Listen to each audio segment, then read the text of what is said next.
So in this video, we will see how this blur sample offset works. And as the name is blur sample, it is not specifically for blur. It is just a mathematical thing that you can use anywhere. So don't get confused that it will give you any blur or anything.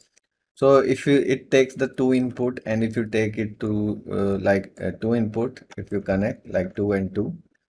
And if I take because the output is also vector 2, so I'll debug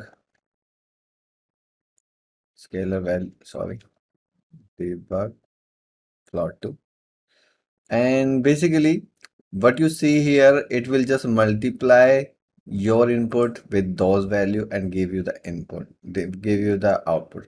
So the first one is 0 and 1. So if I take another 2D vector and put the 0 and 1 and multiply these together,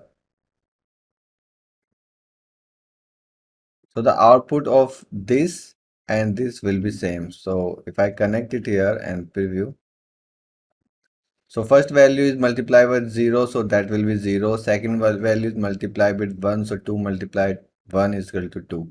And same is here. So same value is giving. The second is this, A is 1 and B is 0. So it will give you the same value.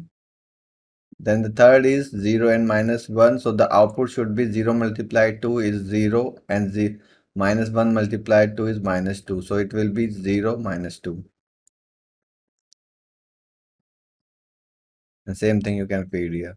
So this will be minus 2 and 0. And this will be, this is 0.5. So minus 1 and 1. Because 2 multiply 0.5 is equal to 1. And because here is minus, so it is minus. Then this will be 1 and 1 because both are 0.5.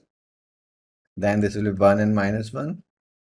So this is just a multiplier thing. So you can use it anywhere. It is just to make a handy thing. All these possibility it has in this single node.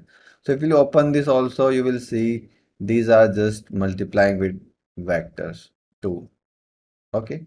So the use of this, I don't know, you can use it anywhere if you want, but this is just a multiplier thing, so you can use it where you want to use. Or if you just require this thing, you can use the multiplier. If you want to use this, that's up to you. So that's it.